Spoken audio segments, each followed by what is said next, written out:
तो हाँ जी मेरे प्यारे भाइयों, तो जैसे कि आप देख पा रहे हैं कि हमारे पास आ चुका है कूलर, जिसका मोटर बहुत ही रस्ट से भरा हुआ है और बहुत ही जंग लग चुका है।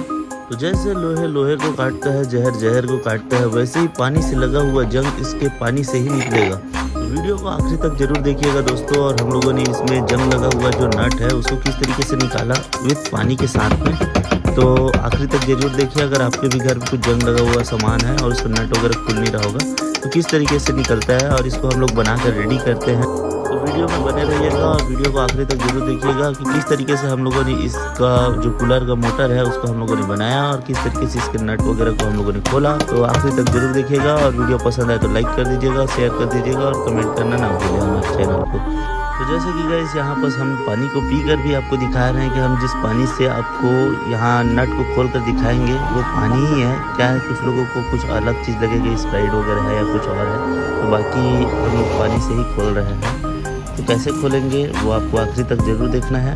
और देखिए क्या है, नट जब तक जंग लगा हुआ होता है ना तो उसमें क्या धूल डस्ट और उसका जो पाउडर जैसे उसमें पड़े रहता है उसको ठोक पीट के हम लोग को निकालना पड़ता है। पानी से क्या है कि वो जो जगह है वो घर्षण करके मुलायम हो जाता है और उसकी वजह से धीरे धीरे करके नट निकल जाता है।